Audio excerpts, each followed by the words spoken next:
and as our backyard began to fill up, the talk and laughter grew louder and louder. A lot of us kids climbed through the wire strands of the back fence to play games on the strip of grass that ran along behind the houses in our street, except for some of the little girls who stayed in the backyard to play with my sister, Gina. When most of Dad's soccer team arrived, the noise got even louder.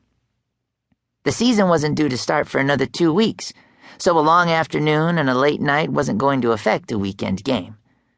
As cooking smells from the barbecue began to drift across to where we played in the back, the team sang Dad a funny and rude birthday song. Even Nan laughed. And then someone else arrived. I couldn't remember Aunt Renee, but at first I wanted to like her. She was so unlike Mom. A different shape and size, with a louder way of speaking. She dressed differently from Mom, too, in a leather jacket, jeans, and black buckled boots. The man she had brought with her was dressed much the same. I didn't take a lot of notice of Bon, because I was more interested in my aunt's jacket and the tattoo I could see peeking out from under her sleeve. Mom and Nan walked over to say hello and give my aunt a kiss, but Mom's voice sounded a bit awkward as she made some introductions to the people nearest. "Oh, we were just traveling through," my aunt said. "If we'd known there was a birthday happening, we would have brought something." "Good to see you again, Renee," my Nan said, not sounding as though she meant it. "It's been a while." Already I had seen her lean over to kiss Bon, and now she held him close, hugging him so that, for a few moments at least, he was unable to move. "God, this one's grown," my aunt remarked, pointing at me. "Kieran, isn't it? Last time I saw him, he was just about still in diapers."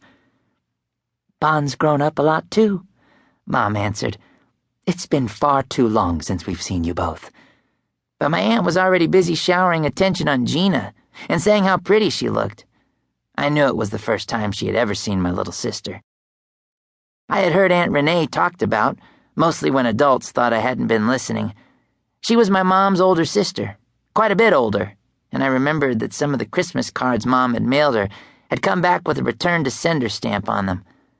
My aunt seemed to move a lot. I asked Mom quietly if the man my aunt had brought along to Dad's birthday was my uncle. "No, definitely not," she told me. Nan had a photo of Bon, just the one. It was a baby photo, kept on her fridge door, in a colorful magnetic frame. I'd often looked at that photo and wondered about the cousin I didn't know. Bon hadn't followed us kids back out to the grassy strip after we'd come in to raid the food. He poked around our backyard and seemed a bit lost at first, but then went and stood with Gina and her little friends. When I saw him next, he was over at the food table, busily eating handfuls of chips, crackers, and dips. He spent quite a bit of time doing this, and I wondered if he was being greedy or was just really hungry. Then I heard my aunt's voice. "Are you listening to me?" It was unexpectedly loud and angry, and I looked over in time to see her with one hand clenched around Bon's face, her fingers pressed tightly into his cheek so that his mouth opened a little. Aunt Renee looked furious. "I told you to behave," she said through clenched teeth. All our guests stopped talking for a moment, and some of them looked a bit shocked. But Bon looked away from his mother, as though nothing had happened. I expected him to rub his sore face or even to cry. Instead, he gazed into space as his shoulders and arms flopped around a little before his mother let go of him. He said nothing.